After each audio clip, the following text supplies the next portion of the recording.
Mike DePalma, great conversation with Mike. I've had the pleasure of knowing him for a little while now. He's lives in Connecticut, like myself. He's VP of Business Development, Vice President of Business Development at now Kaseya. He was originally at Datto, and now they were acquired by Kaseya. These are technology companies that help managed service providers. Provide services and technology to their clients. But Mike is a relationship guy, completely relationship guy. I get the pleasure of see him speaking all the time. Just saw him last week, and he gets up on stage and he's just telling the small to medium businesses, the managed service provider, these technology companies. When I talk to MSPs, this is what they tell me that they use to grow. He's just talking to them saying, here's some helpful tips that I see that some of our data shows. Hopefully it can help you. He's not up there pitching. He's not up there, saying buy our products. He's giving genuine help to these technology service providers. And the idea is create a relationship. Mike's got a lot of great information. He's here to help us. Oh, when I have the need, perhaps I'll reach out to him. It's very different than what you see a lot today in vendors, where they're just trying to, they've got a quota to meet. They're in sales. They've got to push, and pitch and buy. But the life work balance that Mike has, he's got two great daughters, and he just lights up when he talks about them, and they're younger. We talk about that. His role on discipline is very interesting and unique as well. But I've known Mike for a while. He's a great guy. He's a great speaker, and he's just full of life. And I enjoy continuing to see him grow and see our friendship grow as well. Thanks for listening. Hi, I'm Joey Pinz. People ask me, how did I lose 130 pounds? The quick answer is always discipline. I started my business, wasn't paying attention to my health, was eating too much, drinking too much sweets. My daughter was born. Next thing I know, I'm pre-diabetic, I have hypertension. I knew something had to change. Discipline. I, like many of you, have faced many challenges in your career, in your family, in your life, in your faith. How did you attack them? How did you approach them? How did you solve them, hopefully? It all had to have some degree of discipline. I'm also asked, how did you found and start a tech business that lasted over 25 years? Discipline. I was committed to it, enjoyed technology, didn't enjoy some aspects of it, but knew it was necessary. Discipline. Our podcast mission, how do we use discipline to better ourselves and society? Join me, please, as I talk to interesting people and discuss how they use discipline in their family and their passion and their careers and how it helped them. Our podcast vision, growth through learning from others. Joey Pinz Discipline Conversations. It'll be light and serious. Join us, please. Thank you for consideration. Yep. Mike DePalma, great to see you. Thank you so much for your time. I really, really appreciate it. What should small to medium-sized businesses do to focus on growth? So, I think the big thing for me and what I've seen just being out and talking to small business owners and talking to managed service providers is really trying to, how are you differentiating yourself in whatever market you're in? There's a lot of business to be made. There's a lot of, white space out there. But the key component is not to focus on the minutia. What I see is, if you're driving a car and it's two ways to do. You can look at the car right in front of you, their brake lights go on, your brake lights go on, and, it's kind of a reactive type thing. The successful businesses that I see are the ones that are looking a mile down the road. Saying, I got to get to my destination, whatever that is, my growth goals, in the most efficient way possible. And starting to really think about not the minutia, but the larger picture and getting outside of your bubble. And saying, what am I doing right now? Setting goals and holding KPIs accountable, even for yourself. If you're a small business and you're responsible for sales, I think it's critical to set goals for yourself. And if you're not hitting those goals, fire yourself and go hire a salesperson that's going to hit those goals. I think a lot of people aren't thinking that way. They have these growth goals, but without numbers, you can't analyze why you're not getting there. And I think that is one of those key components that we're seeing when I see successful businesses of all shapes and sizes. That's a pretty consistent thing across the board. And we work a lot with tech firms, as you know, we're in the tech industry, of course. And oftentimes we see like these small businesses, these managed service providers are tech led. So they're not good at sales. They're not good at these kind of soft skills. All the time. And I think what you see, especially in the MSP space, the tech space, is a lot of folks hit this ceiling. They get their client base and they hit the ceiling. And then what I've seen is the successful IT firms, they have to separate themselves from the day to day. They have to become business owners. And Mm, it's almost a consistent theme. And that's when all of a sudden that curve starts to spike, because it's not scalable for you to be the point of contact for everything, right? You need to hire a team, train that team, and then hold them accountable, but also trust them that I'm the owner of this company. I'm the CEO. I need to be thinking bigger. And that's where you break through that kind of ceiling that you might see. I mean, in the MSP space, we usually see it in the $1 to $2 million range, and people mm. get stuck. How do you break through that? You become a business owner instead of being the day-to-day tech. And it's hard. I mean, that's your baby. It's hard to let it go, but it's again, consistent theme. And you know what you said before, Mike, was so prudent before, where you said, look at the big picture. So often, I talk to these to the owners, the founders, the CEOs, and they start giving me features of what they could do. Features, where we really want to see value. The customer really wants to know the value. Big Yes. difference. Huge difference. Getting into the minutia of saying, well, my tool does X, Y, and Z, and this one doesn't do it, is not winning business. It's the educational piece of this holistic. We're a partner. It's a true partnership here. And this goes really across the board for any business, even outside the tech space. Understanding, because if you get down into the widgets, you're commoditizing yourself. That's what you're doing. And then you're going to say, okay, Mm, the next person's going to come in. And the race to the bottom, those folks never win.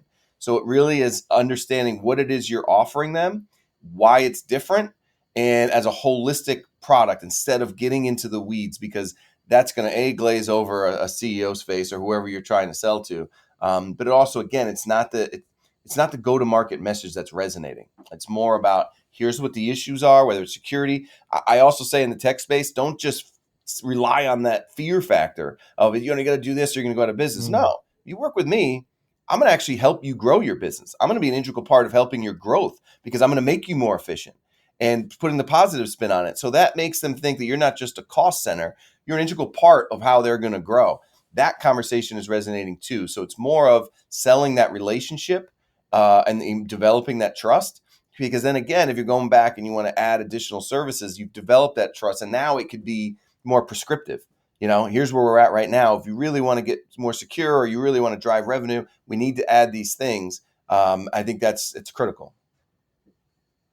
Yeah, well said, Mike. Shifting, a conversation between an MSP and a small business. The small business says, "What do you do?" It says, "Well, we provide support. We're going to make sure your tickets get solved, and we're going to make sure that everything gets, all this area is covered. We provide IT peace of mind." Yep. Big difference there. Huge difference. Huge difference. That's exactly right. It's not just about making sure your printer's working, right? You know what I mean? It's I'm going to take care of your IT. You outsource various things. You're not going to become a lawyer and defend yourself, right? You rely on the experts in that field, your accountant, things like that. IT is one of those things that you should be outsourcing as a small business, because what you want to do is have your focus on growing your business, whatever it is, whatever industry, manufacturing, whatever it is. The IT piece, outsourcing that, giving that peace of mind, because the amount of time an internal IT person is trying to do all these things and the cost of that, it's way more efficient. And that I think that translates into really whatever kind of business you're in, is that you're not selling a widget, you're selling a relationship and Mm. giving them the reason why, not just because you need it for security, but you need it to help your business grow in any kind of matter. I think that's, if I'm a business owner and I'm talking to somebody, that's what I'd rather hear than the fact that your SLA is 30 minutes instead of the other guy down the street 60 minutes. That's great. That's not going to resonate with a business owner.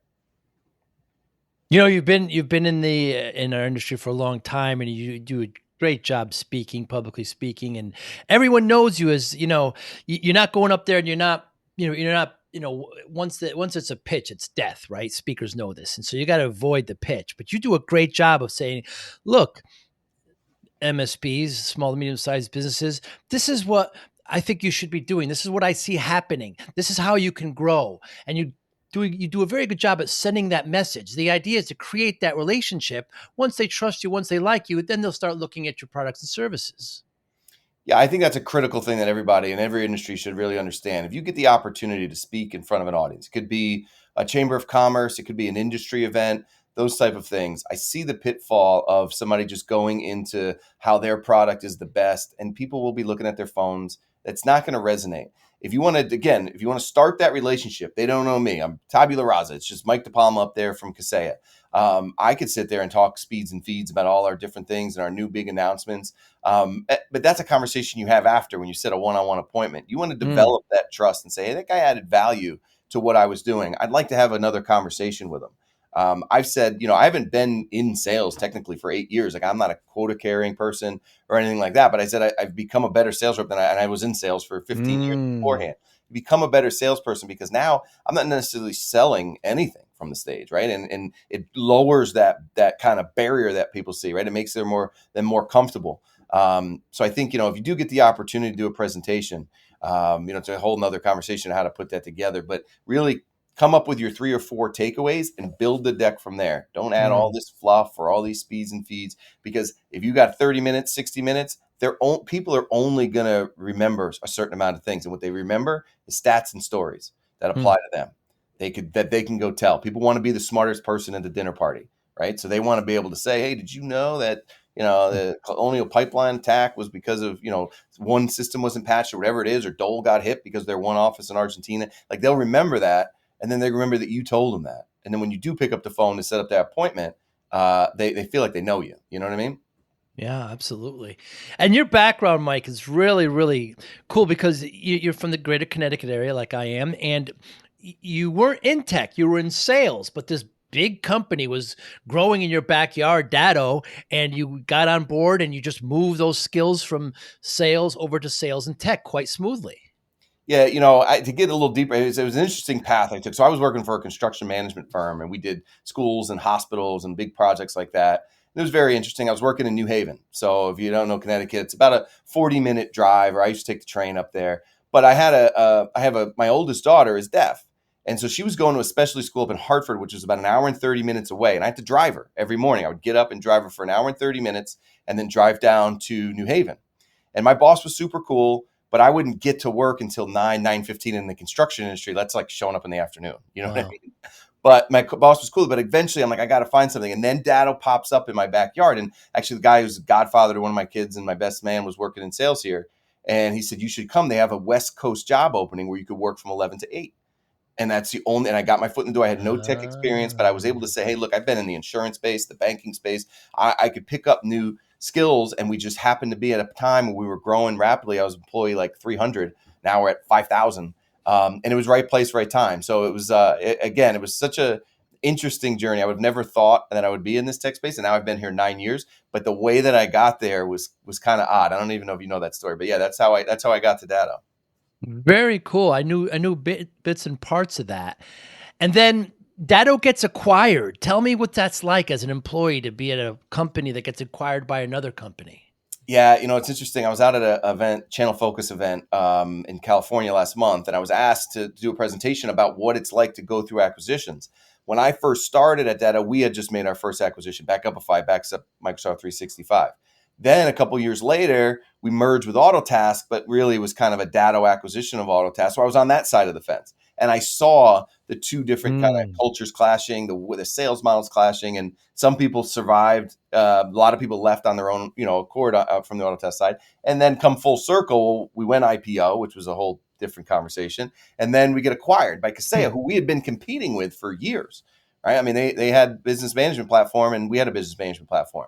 So I knew them intimately just from conversations with partners.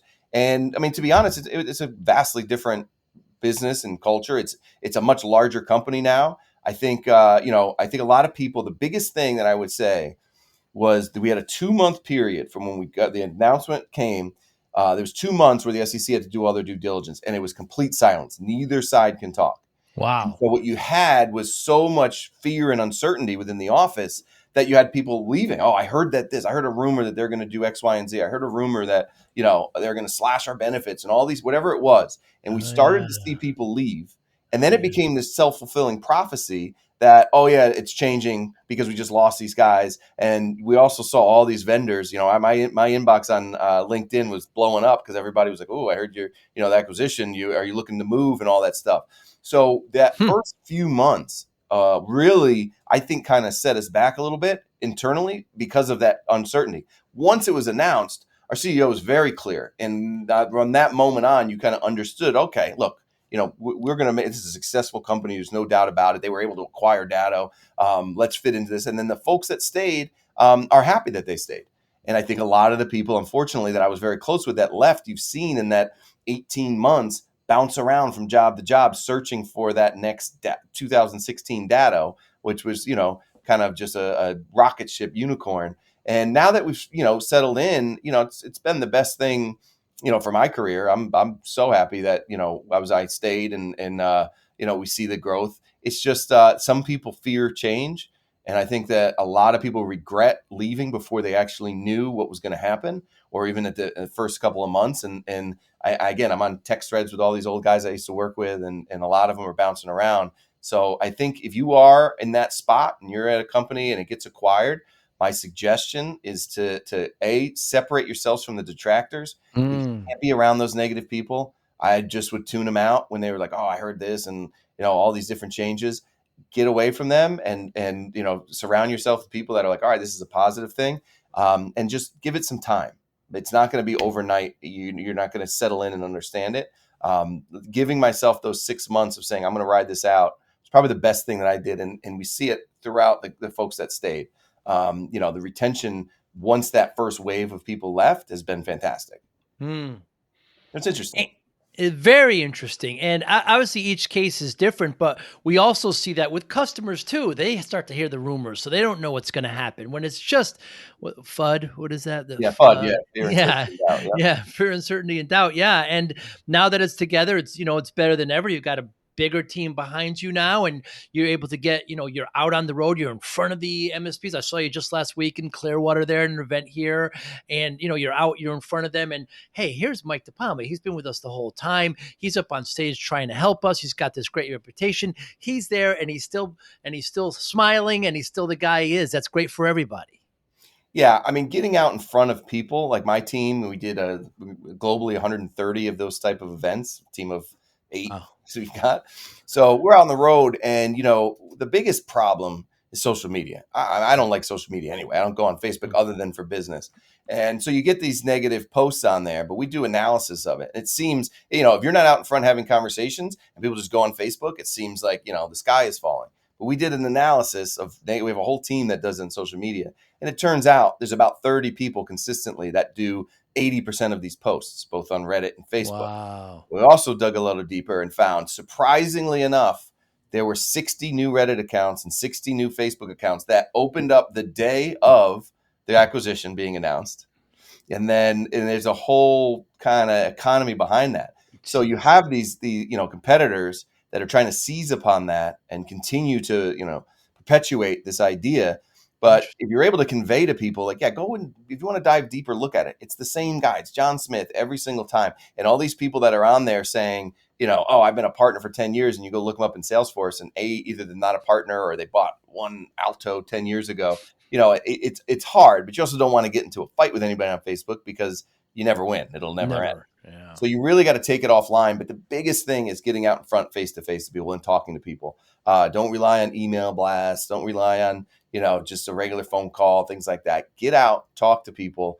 Luckily in our community, it is a very tight knit community. So, word spreads. And if you could talk to some of the influencers in the industry and let them know, like, look, I wouldn't stay here. You know me for 9 years. I wouldn't be staying here if I didn't really believe in this company.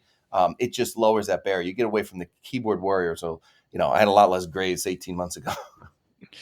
Yeah, the trolls like to be just trolls. I mean, it's just there's really no, getting away from it, and it's hard to separate And then there's a lot of bot farms too that just Yeah. have been kind of set up and just to create more FUD. And we see that in politics and elections. We see that in everyday life. We see these things.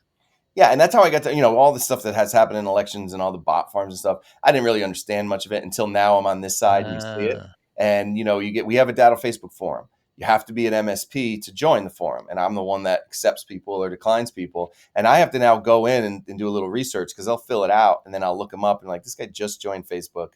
I don't even think this is a real account. wow. I know I will never say publicly the vendors that are doing it. I know the vendors that are doing it because you could see it if you do the forensics. I think it's a bad business model, but they're trying to get in there. And what they'll do is they'll start a negative post about one of our products, and then somebody will jump in and be like, hey, have you ever heard of this company? They're great. And it turns out that's a person that works for that company. Wow. So it's a mess. And it's you're never going to win that. There's always going to be that. There's a whole economy built behind those bots and the outsourcing, and it's crazy how they do it. I mean, that they'll go on and intentionally comment on other threads, random threads, motorcycle fans or whatever, so that if you did look at it, you're like, oh, this person's a real person.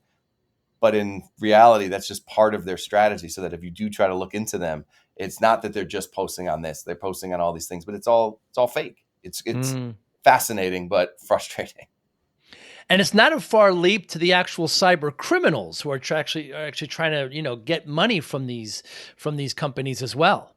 Oh, exactly, it's the same model. And now you understand it, and you understand how they attack, whether it's phishing, and now we're seeing smishing, and all these different types of things. Mm, It's not as simple as to see these. It used to be your long lost uncle is going to give you $1 million in his will if you send him 10 grand, like that type of mm, stuff. mm, mm. No, and the problem is, because of the world we live in, we all give so much information freely. You can go to my LinkedIn page, find out where I went to school, all my previous jobs, Gilbane before I came here. And so now that person can create an account. You see it on Facebook, and then it'll be somebody you think and they'll start friend requesting all these people, and some people just click on it. So I was like, oh, this guy's friends with Joe. I must know him. I'll accept it, and Mm. that's where it starts, right? So yeah, it's exact same model, and that's why crime has shifted to the cyberspace. People don't go into banks guns a-blazing anymore, right? They try to hack into a bank. They don't go into the casino. When MGM got attacked and it cost them hundreds of millions of dollars, that wasn't a bunch of Ocean's 11 guys sneaking through the Right. elevator shaft, right? It was a Right. cybercrime. So understanding that it impacts you in a lot of different ways is it's interesting. I learn a lot from the managed service providers because you guys know a lot more than me about technology. So it's something it's only going to get worse, unfortunately. Ran into a company. I don't want to say their name, but their business model is negotiating with the bad actors, Isn't that crazy? and whatever price they reduce it from, they get a percentage of. Can you imagine? I mean, That's their model. that's a model. I mean, it's crazy, but it's the reality. I mean, a lot of these folks have to pay the ransom, or there's no other option, because we're Right. seeing ransomware used to be, they just encrypt it, hold it hostage. Now they're stealing it, and the hostage is, we're going to release this data. And it's scary. Actually, when we were at that event in Tampa, I was talking to Mike Semmel, who you might know, the Yeah, I know my industry veteran, and he showed me a story that just came up. A plastic surgery office out in Vegas got attacked. What they did was they actually got in and had before and after pictures of the women, and they went to the women directly and said, I'm going to release this unless you pay me. So not only were they extorting the plastic wow. surgeon, they were extorting the patients. So think about the amount of money they could make. And if you're a woman that doesn't, clearly nobody wants that released, hundreds of these patients. Now, the amount of money they can make, again, I'm sure that business can come in and do a good job negotiating on my ass here. But and then think about, well, how is that plastic surgeon going to survive at this point? But isn't that crazy how Wow. far it's come from just, oh, I'm going to encrypt it, I'll give you the key if you pay me money. I mean, they're going down into the weeds. It's scary and disgusting. It certainly is, but it's working, and these companies do not have any. They don't give any credence to security, and they just don't do enough. And people still have easy passwords, and they're opening up bad emails, etc. I just before this, I did a webinar with our chief information security officer. He's actually 16 years in the FBI, super smart guy. And we were going over some results of this report we had just done. and about 30% of business owners are highly concerned about cyber threats. For us that live in Wow. this world, that's just a crazy number. That's why I know when we get the 2023 numbers back about the cost of ransomware and all the rest, it's going to be a banner year for them. They don't have to Mm. change their business model. As easy as it seems, I mean, phishing is still the number one answer. Why? Because only 30% of these business owners are concerned about it. And there's easy, simple things you could do to reduce it. And these guys are going to, it's a numbers game for them. It's a path of least resistance. If you could show that you're going to be difficult to get in, money wise, it's like, I know I could just go find another 10 businesses that are in that 70%. And it's going to be a banner year, right? There was a stat that if you aggregated all the money that these criminals accumulated over the course of 2022, it'd be the second largest economy in the world, just behind us, Wow. ahead of China. You believe that? Like, that's the kind of money. That's why you're seeing some of the best and the brightest move over to that side. But yeah, I mean, it's a corporate structure over there. There's office buildings right now where people are sitting around talking about Tommy DeVito or wherever they're talking about today, and then they go back to work and they have a quota to hit, and they go and hit it, attack a bunch of businesses. They go home, they take their kid to basketball practice. I mean, it's a career path for some of these criminals. It's wild. Hmm. When I talk to MSPs, generally speaking, this year, last couple of years, three things have been keeps them up at night. First is security. You know, Mhm. they're afraid about their clients hitting a bad email, and they're worried about that. Next is staffing. They're worried about one of their head techs going off to Google or something and them losing them, and then how they're going to be able to support. And then third is just general growth. How are they going to grow? Given everything they had. Do those three things surprise you? I mean, that's exactly almost to a T what we talked about on this last webinar. I mean, Mm, security first and foremost, both security for their clients and for themselves, right. right? Figuring that out. How do they protect themselves? I was talking to an MSP who told me, I've been sued by one client in my life, and they got attacked by a ransomware attack, and they lawyered up and they sued us. But I got it thrown out. It didn't even make it to court because he was able to show documentation that he had made all these recommendations, and that client did not accept them, and that's a big barrier there.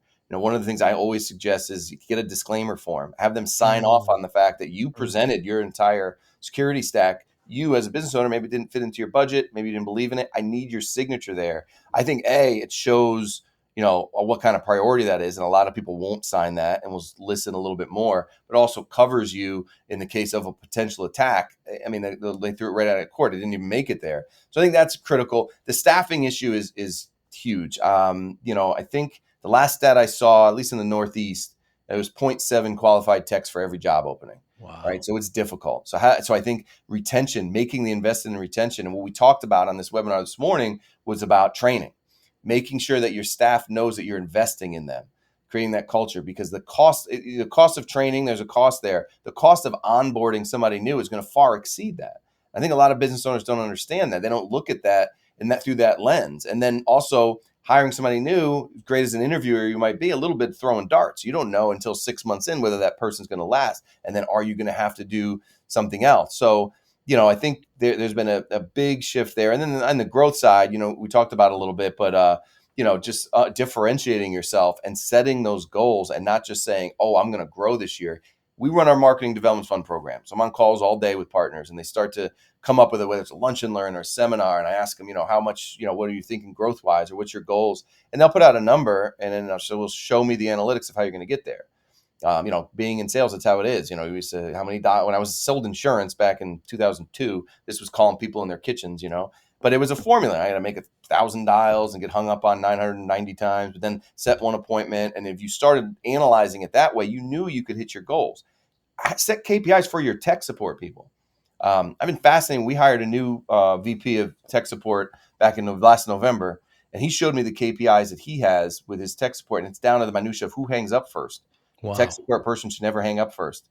Huh. And we've seen, an uptick in service, and that retains your clients and all those things. So you really got to analyze every single person in that company and figure out a measurement where you could say, hey, we're not getting there. What is holding us back? If you don't have those numbers, again, you're throwing darts. You don't, you're just going by gut instinct. I'm not a gut instinct guy. I want to see what works, Mm, what doesn't work, so that I could say, hey, this is working. I want to do more of that. We tried this, didn't work. It doesn't mean you don't try something new, make another investment, but you got to be able to pivot. And unless you have those numbers that you could refer to, That's why I always encourage people to join a accountability group, whatever it is, because you get in there and you're able to open your books and hold yourself accountable to that group that you're in. I've never seen any MSP join and really buy into accountability group, whatever it is, Evolve, True Peer, that hasn't found true value in that. That's because they're Yeah. setting goals. Yeah, when we joined the peer group, it made all the difference, Mike. I mean, all of a sudden, somebody's holding me accountable. I felt like I was on an island. Nobody understands what I'm going through, and all of a sudden, I'm in a room with the people who, can sing the same song, understand exactly what's going on. When we get into that third point of growth to the MSPs, how important is marketing along with sales? Oh, marketing is critical. Marketing is an investment you have to make. And again, I deal with MSPs of all shapes and sizes. Once you start to make those smart investments into marketing, you will see growth, and the opportunity is there. Again, I mentioned the opportunity. Right now, the SMB spend on IT is 4.5 times the rate of GDP. SMBs are spending more money, so that's going to be spent. It's just a matter of how much we as vendors can get it to go through the channel, and then you as an MSP figuring out how am I going to get that piece of the pie, because somebody's going to get that. So how do you differentiate yourself? Well, if you're not marketing yourself, you're basically just relying on referrals or doing a Google search. And that, again, if you want to be at the top of the list, you got to pay for that too.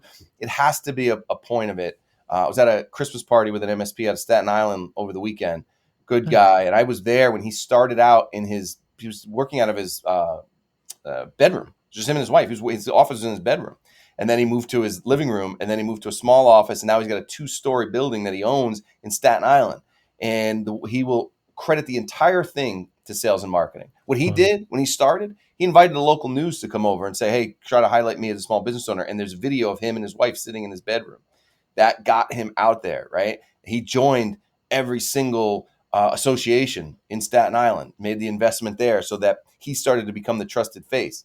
It doesn't happen overnight. What I'll tell you with marketing, like anything else, you have to have metrics to track that. I see a pitfall of somebody saying, I'm going to spend $10,000 this quarter on whatever it is, and it doesn't work. And they say, well, that was a waste. I'm not going to do that again. Okay, well, where are you going to spend that $10,000 next quarter? You got to pivot and show what's working. So if you are working with a consultant, it's important for them to show you the numbers of what they're doing, and so that you understand, all right, we need to do a little bit more of this, whether it's cold call, maybe we need to do more live events, maybe industry events.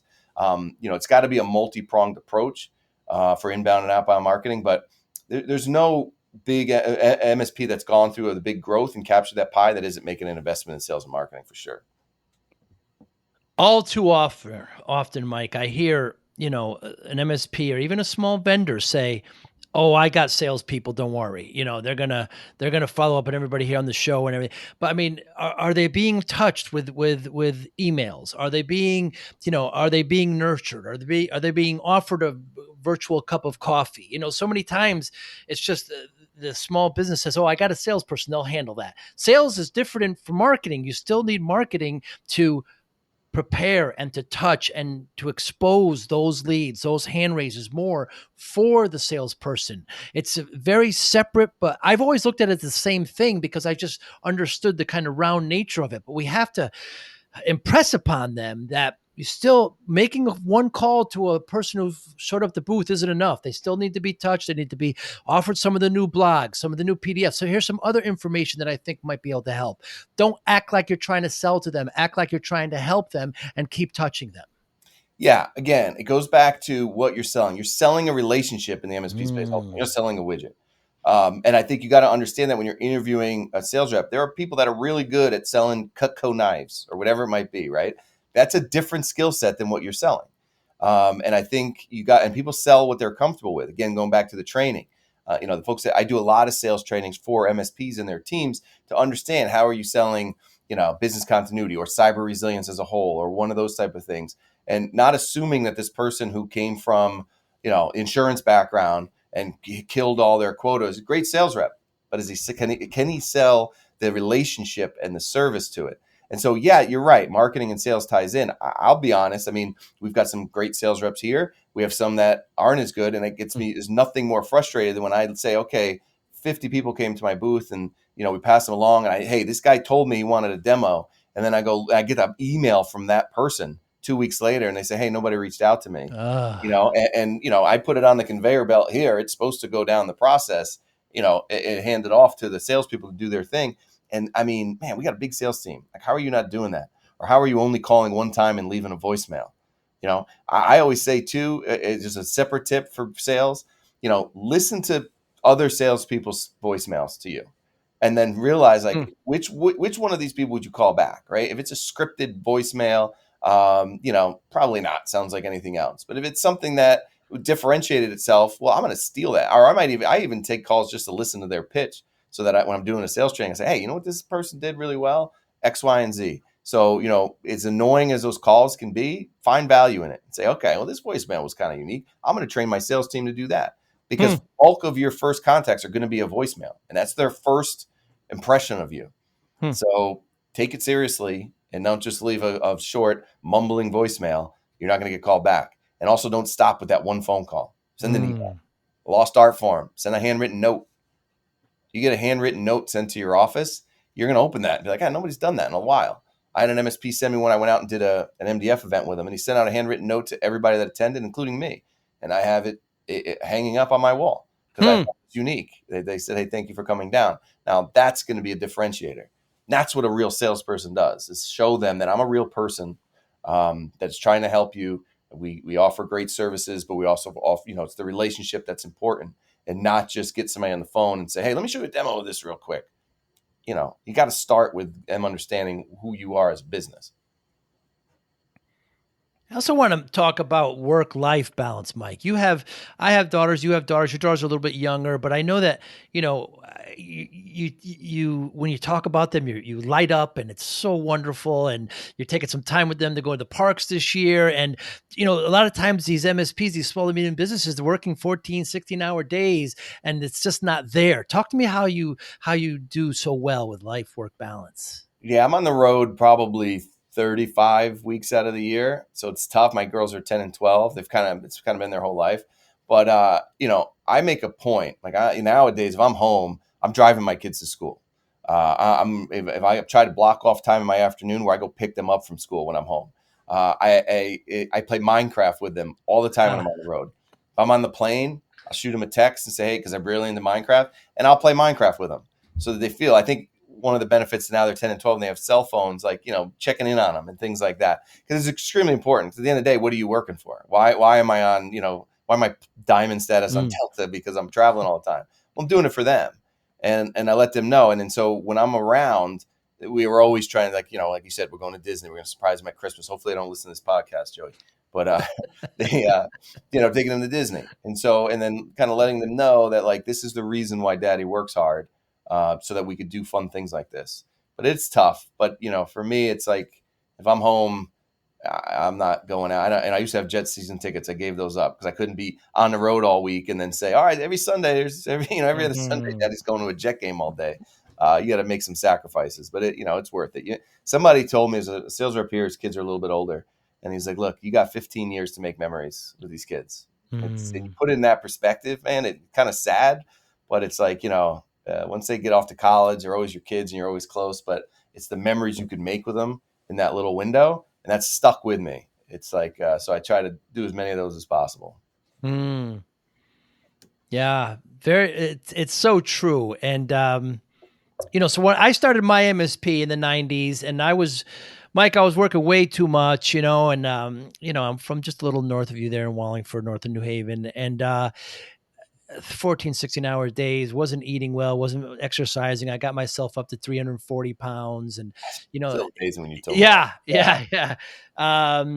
And I don't know if I sent you pictures, some on the website, but doctor said to me, if I don't lose the weight, I'm not going to see my daughter graduate. My oldest was just born at the time, and changed everything I did. Right. So for the next 7 months, I lost 130 pounds, and people always ask me how. And, you can't look at it. It's very much like the point you just brought up. You spent 10,000 a quarter. It didn't work for you. You got to use it again. You can't look at weight loss as a finishing line. You lose the weight, and then you got to keep it off. You got to keep doing that. So people always ask me how I did it, and I always say discipline. There's no secret, there's no magic bullet. You got to put the work in. You talk about KPIs. I had a number. I was at 340. I wanted to be at 200, so I kept measuring myself that way. How does discipline play a role in your life, Mike DePalma? Yeah, it's super critical. I'm the same way. I mean, I have the opportunity on the road to have a steak dinner every night if I wanted to, Right, but I always right. get the fish. It's like it's that kind of, and I just tell myself, even like for me, I'm not gonna say I have an addictive personality, but if I sat there and said, if I made an excuse for, oh, just this one time I'm gonna do this, I'll fall into the trap of doing it all the time. Just this one time I'm gonna have that piece of dessert or whatever. I just have it disciplined where it's like, no, I don't need pork. I don't have anything wrong with pork, but I had high cholesterol. I had high things. So in my mind, I just say, no, I don't need pork. I don't eat bacon Mm, anymore. And even though I could, of course, every once in a while, it's just in my mind, I tell myself, no, you can't have that. I can't, I try, I mean, as an Italian, it's hard not to eat bread and pasta. yes, So unless it's yes. a holiday, but again, I don't get the pie. If I get chicken parm, I will get it without the pasta. So it's those things. But I think the other thing, just back to the, work-life balance is, you got to be able to turn things off and say, I'm going to dedicate this to my kids, or I'm going to dedicate this to my wife, which is important. Being away from Mm. my wife every week, it's like a date night on Friday. It's like, it's Oh. like a first date. I've been with my wife 26 years.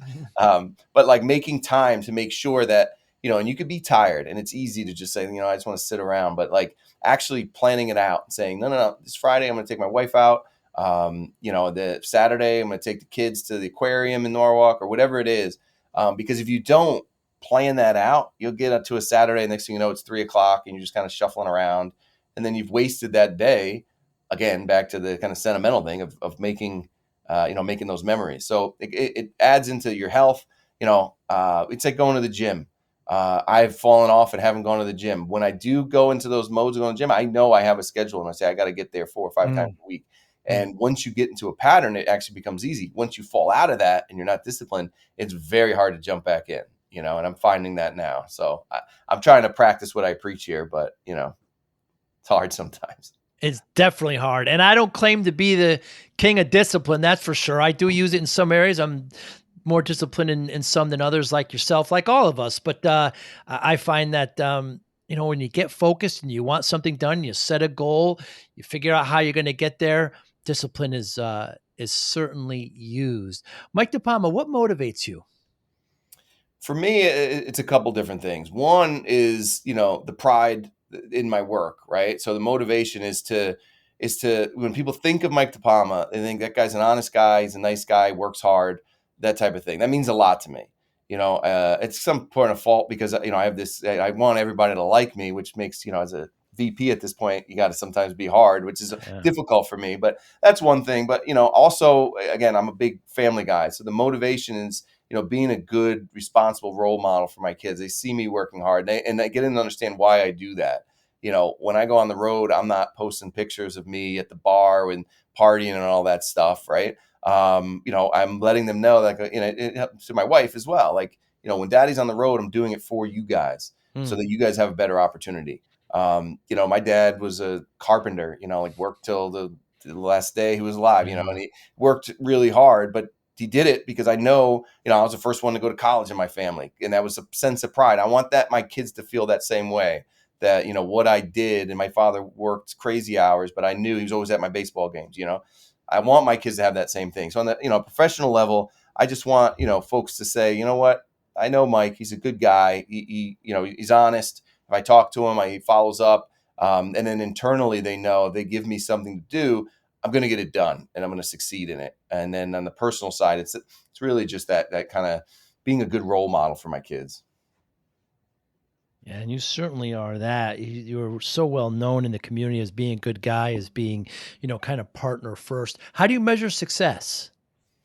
So we measure in two ways in terms of, just on the company side of things. We look at overall global growth. And again, to your point, it's not just my team who goes out and does the industry events. It's not just the marketing team. It's not just the sales team.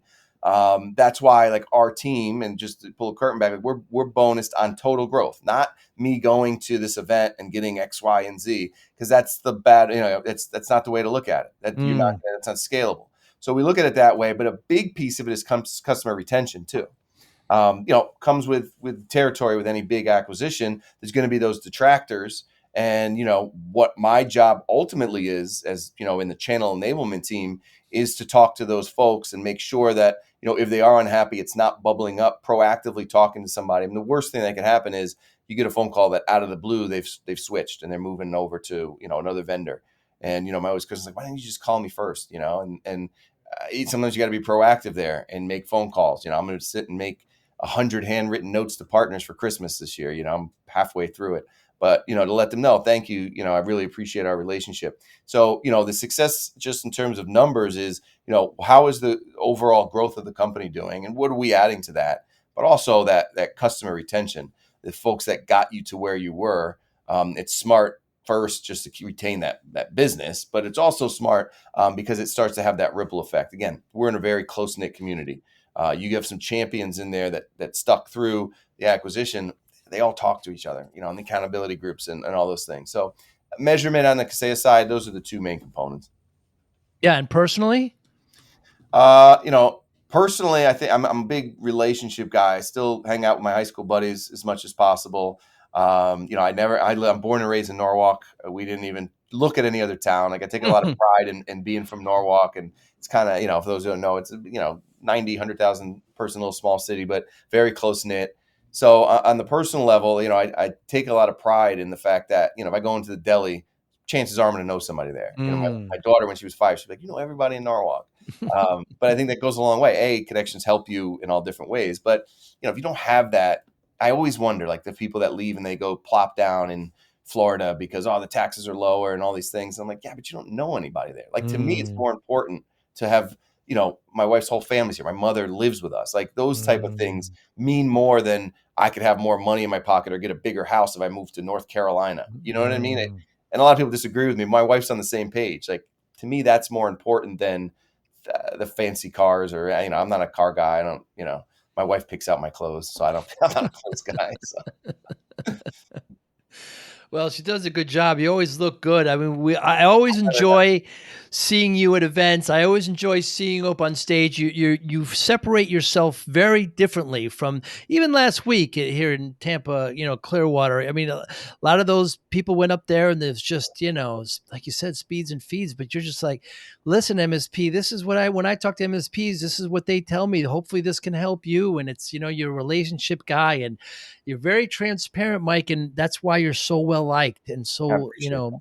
respected in the community. And you know, uh, you made it through this whole transition. A lot of us didn't know if you were going to stay on, and we're glad you did, because it's a great company and you're a great ambassador for them.